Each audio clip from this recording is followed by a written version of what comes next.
معزز سامعین، السلام علیکم۔ نبی کریم صلی اللہ علیہ وآلہ وسلم بنی نوع انسان کے لیے اللہ کے آخری نبی ہیں، اور آپ صلی اللہ علیہ وآلہ وسلم پر نازل ہونے والی کتاب قرآن مجید اللہ تعالیٰ کی آخری کتاب ہے۔ لہٰذا نبی پاک صلی اللہ علیہ وآلہ وسلم کی زندگی انسانیت کے لیے تا قیامت ہدایت کا سرچشمہ ہے۔ یقیناً رسول اللہ کی زندگی تمہارے لیے بہترین نمونہ ہے، لہٰذا رحمت اللہ کی سیرت ہر مسلمان کی زندگی کا لازمی حصہ قرار پایا۔ سیرت نبی مکمل طور پر بیان کرنا اس وقت ممکن نہیں جب تک اسلام سے پہلے اور بعد کے حالات کا تقابل نہ کیا جائے، اس لیے اس ویڈیو میں ہم اسلام سے پہلے عرب کی کیفیت بیان کریں گے۔ لفظ عرب کے معنی صحرا اور بے آب و گیا زمین کے ہیں۔ یہ لفظ جزیرہ نمائی عرب اور اس میں بسنے والے لوگوں کے لیے بولا گیا ہے۔ عرب کے مغرب میں بحیرہ احمر اور جزیرہ نمائی سینا ہے، مشرق میں خلیج عرب اور جنوب عراق کا بڑا حصہ ہے۔ جنوب میں بحیرہ عرب اور شمال میں ملک شام۔ عرب کے دو قبیلوں نے بہت شہرت پائی، ایک حمیر اور دوسرا کہلان، جنہوں نے آگے چل کر ملک شام کے اطراف میں بادشاہت قائم کی اور آل غسان کے نام سے مشہور ہوئے۔ حرم مستربہ کے جد اعلیٰ سید ابراہیم علیہ السلام عراق کے ایک شہر کے باشندے تھے، اور شہر دریائے فرات کے مغربی ساحل پر کوفہ کے قریب واقع تھا۔ اس کی کھدائی کے دوران جو چیزیں برآمد ہوئیں ان سے اس شہر کے بارے میں بہت سی معلومات ملی ہیں، اور سیدنا ابراہیم علیہ السلام کے خاندان کے بارے میں بعض تفصیلات معلوم ہوئی ہیں، نیز ملک کے دینی اور اجتماعی حالات بھی سامنے آئے ہیں۔ سیدنا ابراہیم علیہ السلام یہاں سے ہجرت کر کے شہر حران تشریف لے گئے اور پھر فلسطین چلے گئے، اور دعوت و تبلیغ کے لیے یہیں سے اندرون اور بیرون ملک آتے جاتے رہتے تھے۔ ایک بار آپ مصر کے بادشاہ کے پاس تشریف لے گئے، پھر انہوں نے آپ کی بیوی سیدہ سارہ علیہ السلام کی کیفیت سنی تو بدنیت ہو گیا، انہیں بری نیت سے اپنے دربار میں بلایا، لیکن اللہ نے سیدہ سارہ علیہ السلام کی دعا کے نتیجے میں غیبی طور پر فرعون کی ایسی گرفت کی کہ وہ ہاتھ پاؤں مارنے لگا۔ اس کی نیت بد اس کے منہ پر مار دی گئی، اور وہ اس حادثے کی نوعیت سے سمجھ گیا کہ سیدہ سارہ اللہ تعالیٰ کی نہایت خاص اور مقرب بندی ہیں۔ وہ ان کی اس وصف سے اس قدر متاثر ہوا کہ اپنی بیٹی ہاجرہ ان کی خدمت میں دی۔ پھر سیدہ سارہ نے سیدہ ہاجرہ کو سیدنا ابراہیم علیہ السلام کی زوجیت میں دے دیا۔ سیدنا ابراہیم علیہ السلام ان دونوں کو لے کر فلسطین واپس آئے۔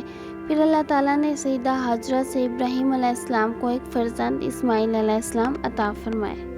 سیدہ سارہ بے اولاد تھی، اس لیے انہیں بہت غیرت آئی، اور انہوں نے ابراہیم علیہ السلام کو مجبور کیا کہ وہ سیدہ ہاجرہ اور ان کے نوزائیدہ بچے کے سمیت جلا وطن کر لیں۔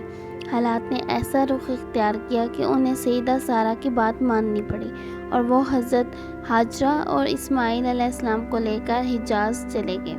وہاں انہیں ایک بے آب و گیا زمین میں اتار دیا۔ اسی جگہ کو بیت اللہ آج کہا جاتا ہے۔ اس وقت نہیں تھا، صرف ٹیلوں کی طرح ابری ہوئی زمین تھی، سیلاب آتا تو دائیں بائیں سے کترا کر نکل جاتا۔ مسجد حرام کے بالائی حصے میں زمزم کے پاس ایک بہت بڑا درخت تھا، آپ نے ان دونوں کو اسی درخت کے پاس چھوڑا تھا۔ اس وقت مکہ میں نہ پانی تھا نہ انسان، اس لیے سیدنا ابراہیم علیہ السلام نے ایک توشے میں چند کھجوریں اور ایک مشکیزے میں پانی رکھا۔ اس کے بعد وہ فلسطین واپس چلے گئے۔ ادھر چند ہی دنوں میں کھجوریں اور پانی ختم ہو گیا۔ سخت مشکل پیش آئی، مگر اس مشکل وقت میں اللہ کے فضل و کرم سے زمزم کا چشمہ پھوٹ پڑا اور ان کے لیے خوراک کا سامان بن گیا۔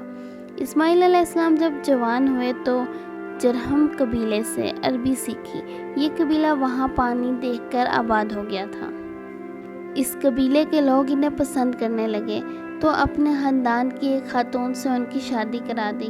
اسی دوران میں سیدہ ہاجرہ کا انتقال ہو گیا۔ ادھر سیدنا ابراہیم مکہ تشریف لے گئے، لیکن سیدنا اسماعیل سے ملاقات نہ ہوئی۔ حالات دریافت کیے، اس نے تنگ دستی کی شکایت کی۔ آپ نے وصیت کی کہ اسماعیل آئیں تو کہنا کہ اپنے دروازے کی چوکھٹ بدل لیں۔ سیدنا اسماعیل علیہ السلام اس کا مطلب سمجھ گئے۔ انہوں نے بیوی کو طلاق دے دی اور ایک دوسری عورت سے شادی کر لی، جو جرہم کے سردار مزار بن عمرو کے صاحبزادی تھی۔ ان کی دوسری شادی کے بعد ایک مرتبہ پھر سیدنا ابراہیم علیہ السلام مکہ تشریف لے گئے، مگر اس مرتبہ پھر سیدنا اسماعیل علیہ السلام سے ملاقات نہ ہو سکی۔ بہرحال بہو سے حال پوچھا تو اس نے اللہ کی حمد و ثنا بیان کی۔ آپ نے وصیت کی کہ اسماعیل علیہ السلام اپنے دروازے کی چوکھٹ برقرار رکھیں اور فلسطین واپس چلے گئے۔ اللہ تعالیٰ نے مزاز کی بیٹی سے اسماعیل علیہ السلام کو 12 بیٹے عطا فرمائے۔ ان 12 بیٹوں سے 12 قبیلے وجود میں آئے اور سب نے مکہ میں ہی رہائش اختیار کر لی۔ اسماعیل علیہ السلام کی نسل مکہ معظمہ میں ہی پھیلتی رہی، یہاں تک کہ عدنان اور ان کے بیٹے کا بعد کا زمانہ آ گیا۔ عدنانی عرب کا سلسلہ نسب صحیح طور پر یہاں تک ہی محفوظ ہے۔ عدنان نبی کریم صلی اللہ علیہ وآلہ وسلم کے سلسلہ نسب میں 21ویں پشت میں آتے ہیں۔ عبد المناف کے 4 بیٹے ہوئے، جن سے 4 ذیلی قبیلے وجود میں آئے، جن میں ایک کا نام ہاشم ہے، اور اسی نسل سے اللہ تعالیٰ نے ہمارے نبی حضرت محمد صلی اللہ علیہ وآلہ وسلم کا انتخاب فرمایا۔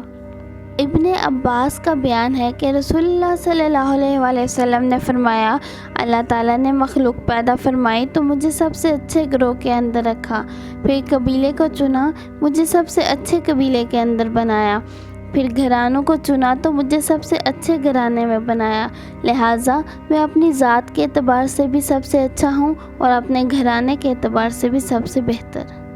جس وقت جزیرہ عرب پر اسلام کا سورج طلوع ہوا، وہاں 2 قسم کے حکمران تھے، ایک تاج پوش بادشاہ جو حقیقت میں آزاد اور خود مختار نہیں تھے، اور دوسرے قبائلی سردار جنہیں اختیارات کے حساب سے وہی حیثیت حاصل تھی جو تاج بادشاہ کو تھا، لیکن ان کی اکثریت کو ایک امتیاز یہ حاصل تھا کہ وہ مکمل طور پر آزاد اور خود مختار تھے۔ اس وقت تاج پوش حکمران یہ تھے: شاہان یمن، شاہان آل و شان یعنی شام، شاہان ہیرا یعنی عراق۔ باقی عرب حکمران تاج پوش نہ تھے۔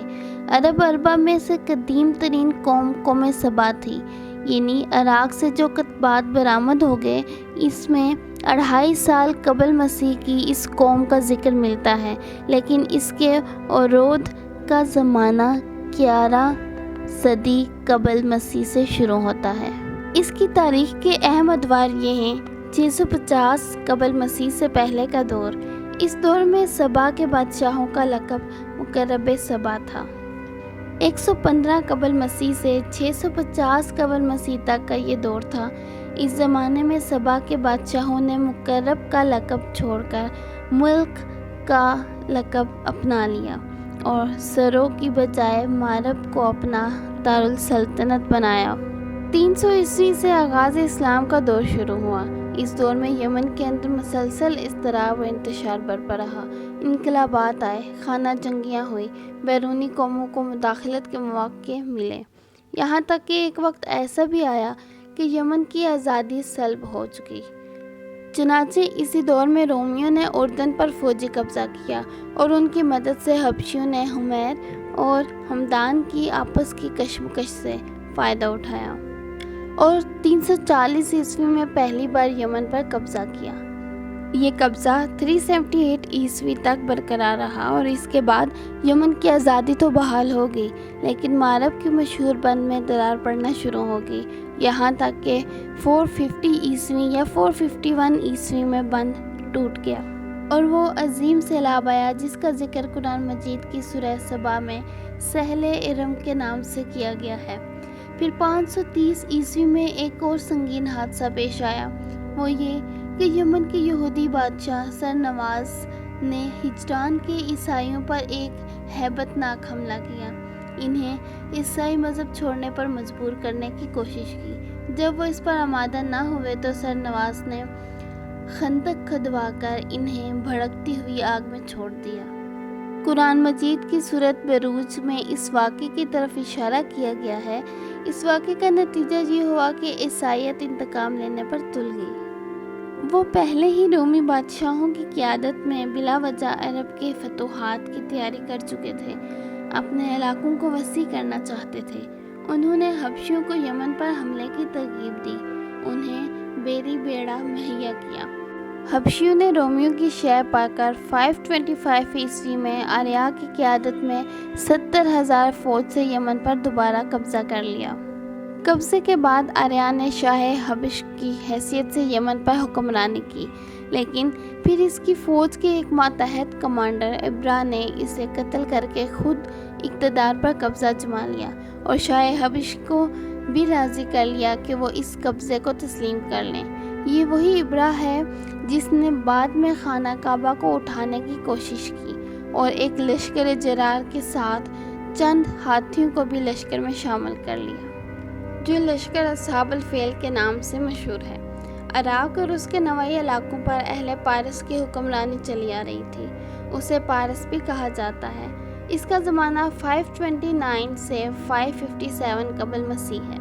اس کے مقابلے میں کسی کو آنے کی جرت نہیں تھی، یہاں تک کہ 326 قبل مسیح میں سکندر نے دارِ اول کو شکست دے کر پارسیوں کی طاقت توڑ دی، جس کے نتیجے میں ان کا ملک ٹکڑوں میں تقسیم ہو گیا۔ یہ انتشار 230 عیسوی تک جاری رہا۔ پھر عدنانی لوگ اپنا وطن چھوڑ کر اس طرف آئے، انہوں نے لڑ جھگڑ کر جزیرہ افراد کے ایک حصے پر اپنا قبضہ جما لیا۔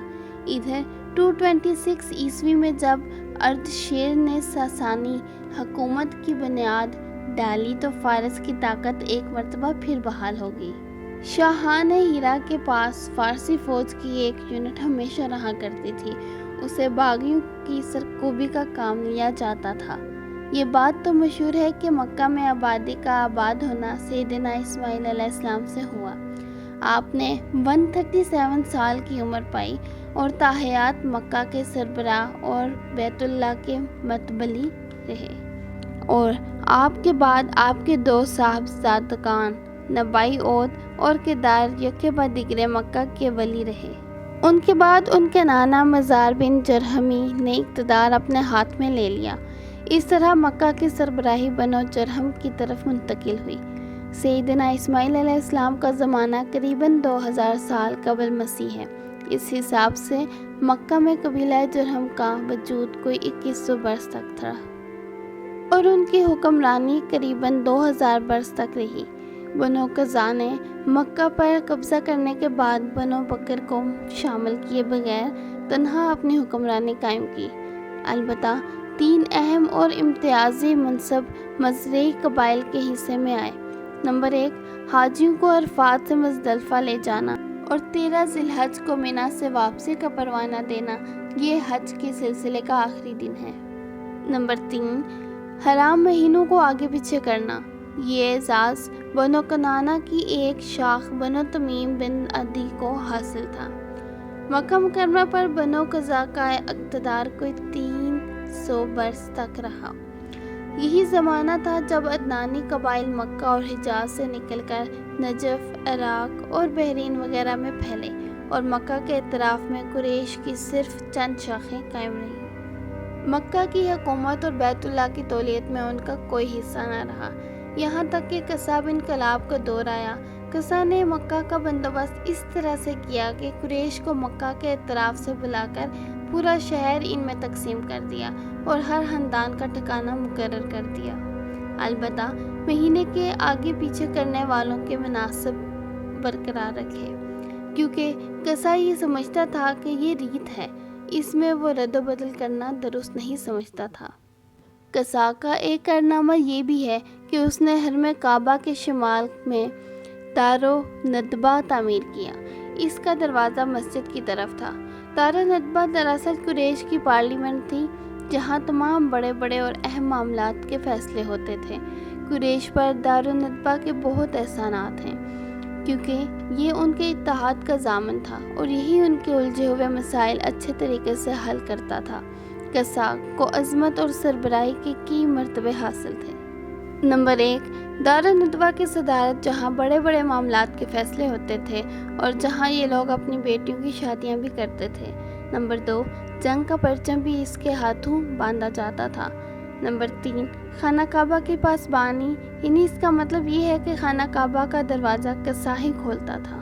نمبر 4 سقایا یعنی پانی پلانا۔ اس کی صورت کچھ یوں تھی کہ حوض میں حاجیوں کے لیے پانی بھر دیا جاتا تھا اور اس میں کچھ کھجور اور کشمش ڈال کر اسے شیریں بنا دیا جاتا تھا اور حجاز جب مکہ آتے تو اسے پیتے تھے۔ نمبر 5 رفادہ یعنی حاجیوں کی میزبانی۔ حاجیوں کے لیے بطور ضیافت کھانا تیار کیا جاتا تھا۔ اس مقصد کے لیے کسان قریش پر کچھ رقم مقرر کر رکھی تھی۔ یہ رقم حج کے موسم میں اس کے پاس جمع ہو جاتی تھی۔ بعض کرداروں کا یہ حال تھا کہ اگر کبھی وہ بگڑ جاتے تو ہزاروں تلواریں بے نیام ہو جاتی تھیں اور وہ یہ بھی نہیں سوچتے تھے کہ سردار کے غصے کا سبب کیا ہے۔ جزیرہ عرب کے 3 سرحدی علاقے تھے۔ یہ تینوں غیر ممالک کے پڑوس میں تھے۔ ان کی سیاسی حالت سخت پریشان کن تھی۔ وہاں انتشار کی کیفیت تھی۔ انسان ظالم تھا یا مظلوم، حاکم تھا یا محکوم، بس انہی 2 طبقوں میں بٹا ہوا تھا۔ تمام اطراف کے فوائد سربراہوں کو، خاص طور پر غیر ملکی سربراہوں کو حاصل تھے اور سارا بوجھ غلاموں کے سر تھا۔ وہ طرح طرح کے ظلم برداشت کرتے تھے کیونکہ حکمرانی جبری تھی۔ انسانی حقوق نام کی کسی چیز کا دور دور تک کوئی نشان نہ تھا۔ عرب کے عام باشندے اسماعیل علیہ السلام کی تبلیغ کے نتیجے میں دین ابراہیم کے پیروکار تھے، اس لیے صرف اللہ کی عبادت کرتے تھے اور توحید پر کاربند تھے۔ لیکن وقت گزرنے کے ساتھ ساتھ انہوں نے اللہ کے احکامات کو بھلا دیا۔ پھر بھی ان کے اندر توحید اور دین ابراہیم کے کچھ آثار باقی رہے، یہاں تک کہ بنو قصا کا سردار عمرو بن روحی منظر پر آئے۔ اس کی نشو و نما نیکی، صدقہ، خیرات اور دینی باتوں میں دلچسپی کی بنیاد پر ہوئی۔ اس لیے لوگوں نے اسے محبت کی نگاہ سے دیکھا، اسے بڑا عالم اور اللہ کا ولی سمجھ کر اس کی پیروی کی۔ پھر اس نے ملک شام کا سفر کیا۔ اس نے دیکھا کہ وہاں بتوں کی پوجا کی جا رہی تھی۔ اس نے سمجھا کہ یہ طریقہ بھی اچھا ہے اور برحق ہے کیونکہ ملک شام پیغمبروں کی سرزمین تھی۔ آسمانی کتابیں وہاں نازل ہوئی تھی، چنانچہ وہاں سے واپسی پر اپنے ساتھ حبل بت بھی لے آیا اور اسے خانہ کعبہ کے اندر نصب کر دیا۔ اہل مکہ کو خانہ کعبہ کے ساتھ شرک کی دعوت دی۔ اہل مکہ نے اس پر لبیک کہا اور اس کے بعد بہت جلد اس میں حجاز کے باشندے بھی شامل ہو گئے۔ وہ بھی ان کے نقش قدم پر چل پڑے اور اس طرح عرب میں بت پرستی کا آغاز ہوا۔ حبل کے علاوہ عرب کی قدیم ترین بتوں میں سے ایک منہ تھا جو کہ بحر احمر کے ساحل پر نصب تھا۔ اس کے بعد حجاز کے ہر خطے میں بتوں کی بھرمار ہو گئی۔ کہا جاتا ہے کہ ایک جن عمرو بن لوہی کے تابع تھا۔ اس نے بتایا کہ قوم لوط کے بت جدہ میں دفن ہیں۔ اسی طرح وہ جدہ گیا اور بتوں کو کھوج نکالا۔ وہ ان کو واپس لایا اور ہڈ کے زمانے میں ان کو مختلف قبائل کے حوالے کر دیا۔ یہ قبائل ان بتوں کو اپنے اپنے علاقے میں لے گئے۔ اس طرح ہر قبیلے میں اور پھر ہر گھر میں ایک بت ہو گیا۔ اسی پر بس نہیں کی گئی، اس کے بعد مشرکین نے مسجد حرام کو بھی بتوں سے بھر دیا۔ چنانچہ جب مکہ فتح ہوا تو بیت اللہ اور مسجد حرام اور ان کے ارد گرد 360 بت تھے جن کو خود رسول اللہ صلی اللہ علیہ وسلم نے اپنے دست مبارک سے توڑا۔ آپ ہر ایک بت کو چھری سے ٹھوکر مارتے اور وہ گر جاتا۔ آپ نے حکم دیا ان تمام بتوں کو مسجد حرام سے باہر نکال دو۔ چنانچہ ان سارے بتوں کو مسجد حرام سے نکال کر جلا دیا گیا۔ اہل جاہلیت یہ سمجھتے تھے کہ بتوں کی پوجا دین ابراہیم میں تبدیلی نہیں بلکہ بدعت حسنہ ہے۔ ان میں بت پرستی کی کیا کیا رسم و روایات تھی، چند یہ ہیں۔ نمبر 1، اس دور کے جاہل مشرک بتوں کے پاس جا کر مجاہد بن کر بیٹھ جاتے تھے اور ان کی پناہ ڈھونڈتے تھے اور انہیں زور زور سے پکارتے تھے۔ حاجت روائی اور مشکل کشائی کے لیے ان کو پکارتے تھے اور یہ سمجھتے تھے کہ وہ اللہ سے سفارش کر کے ان کی مشکل حل کروا دیں گے۔ نمبر 2، وہ ان بتوں کا حج اور طواف کرتے، ان کے سامنے نظر و نیاز پیش کرتے اور انہیں سجدہ کرتے تھے۔ نمبر 3، بتوں کے لیے نذرانے اور قربانیاں پیش کرتے تھے۔ قربانی کے جانوروں کو بتوں کے آستانوں پر ذبح کرتے تھے، کبھی بتوں کے نام پر ذبح کر دیتے۔ ذبح کی ان دونوں صورتوں کا ذکر اللہ تعالیٰ نے قرآن مجید کی سورہ مائدہ میں کیا ہے۔ یعنی وہ جانور بھی حرام ہیں جو آستانوں پر ذبح کیے گئے۔ دوسری جگہ یعنی سورہ انعام میں فرماتے ہیں یعنی اس جانور کا گوشت مت کھاؤ جس پر اللہ کا نام نہ لیا گیا ہو۔ نمبر 4، بتوں کا قرب حاصل کرنے کا ایک طریقہ یہ بھی تھا کہ مشرکین اپنی سمجھ کے مطابق اپنے کھانے پینے کی چیزیں اور کھیتی کی پیداوار کا ایک حصہ بتوں کے لیے خاص کرتے تھے۔ اس سلسلے میں ان کا رواج یہ تھا کہ وہ اللہ کے لیے بھی اپنے جانوروں اور کھیتی کا ایک خاص حصہ کرتے تھے، اور پھر مختلف اسباب کی بنا پر اللہ کا حصہ تو بتوں کی طرف منتقل کر سکتے تھے، لیکن بتوں کا حصہ کسی بھی صورت میں اللہ تعالیٰ کی طرف منتقل نہیں کر سکتے تھے۔ اس کا تذکرہ بھی اللہ تعالیٰ نے سورہ انعام کی آیت میں کیا ہے۔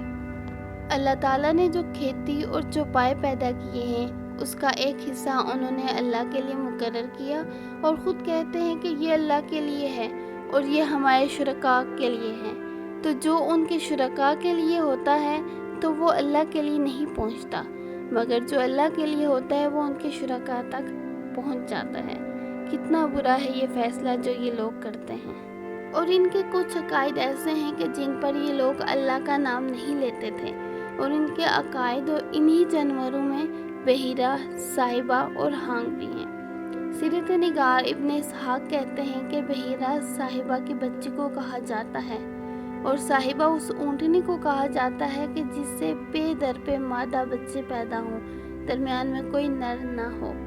ایسی اونٹنی کو آزاد چھوڑ دیا جاتا تھا، اس پر سواری نہیں کی جاتی تھی، اس کے بال بھی نہیں کاٹے جاتے تھے، اور مہمان کے سوائے اس کا دودھ کوئی بھی نہیں پی سکتا تھا۔ عرب اپنے بتوں کے ساتھ یہ سب اس عقیدے سے کرتے تھے کہ یہ بت ان کو اللہ کے قریب کر دیں گے اور اللہ کے حضور ان کی سفارش کر دیں گے۔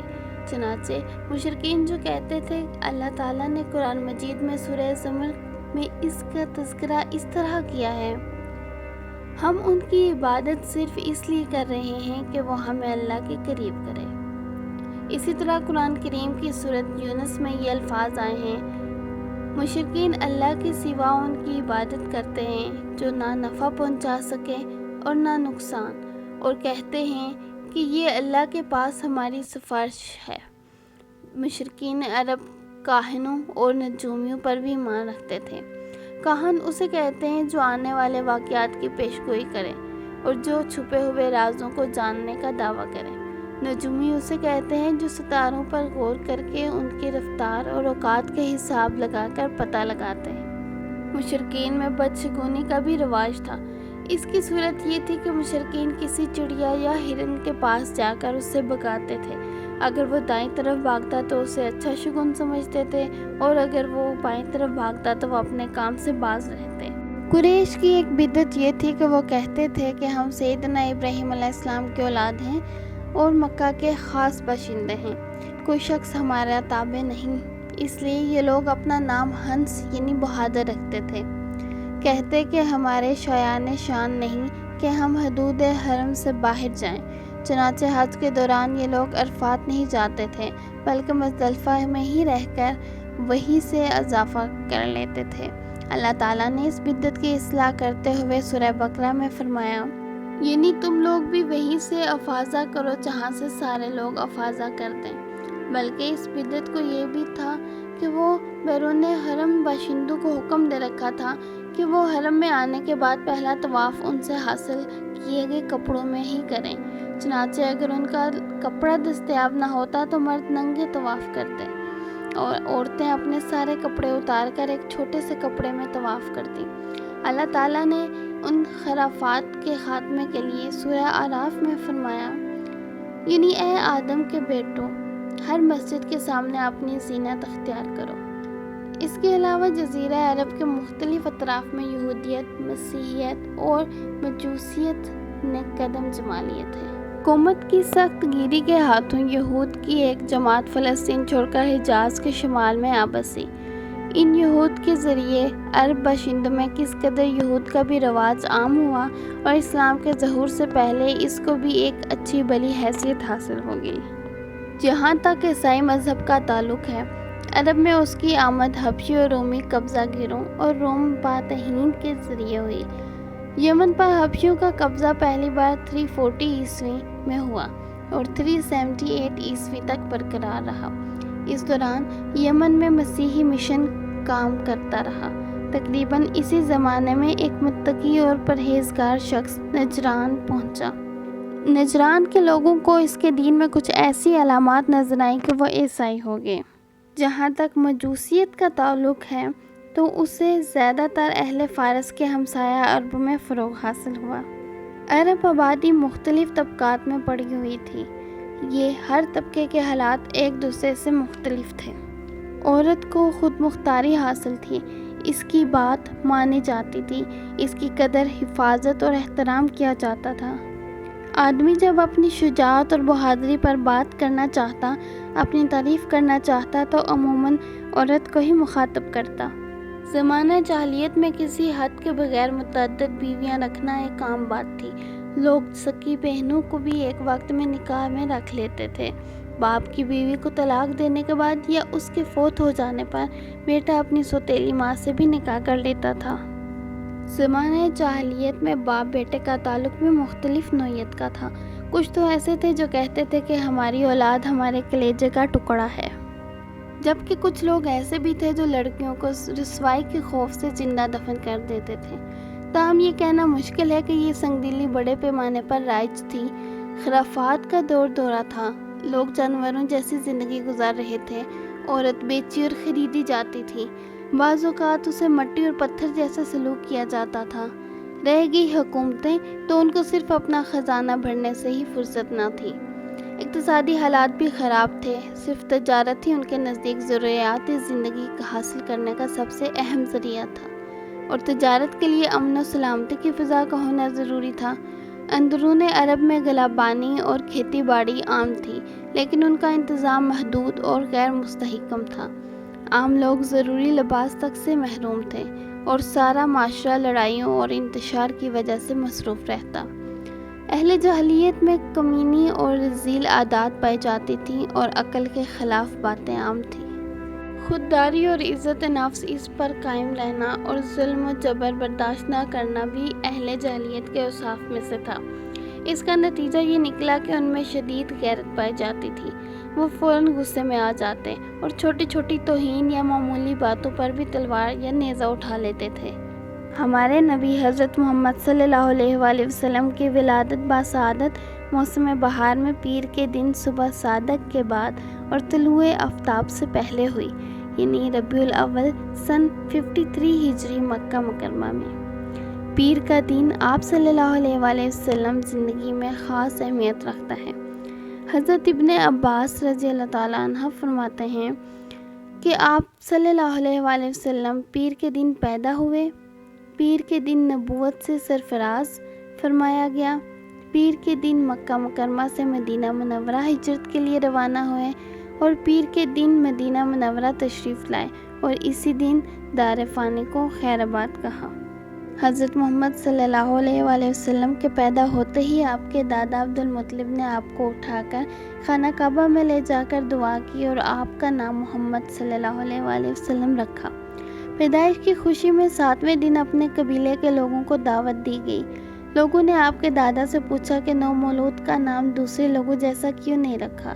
تو آپ کے دادا نے فرمایا، میں چاہتا ہوں کہ میرے پوتے پر اس کا نام کا اثر پڑے اور میرا پوتا تعریف و تعظیم حاصل کرے۔ بعد میں آپ کی والدہ نے آپ کا نام احمد بھی رکھا۔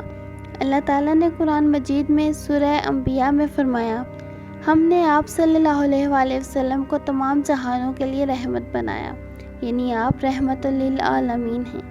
آپ صلی اللہ علیہ وآلہ وسلم کی والدہ کا نام سیدہ آمنہ تھا۔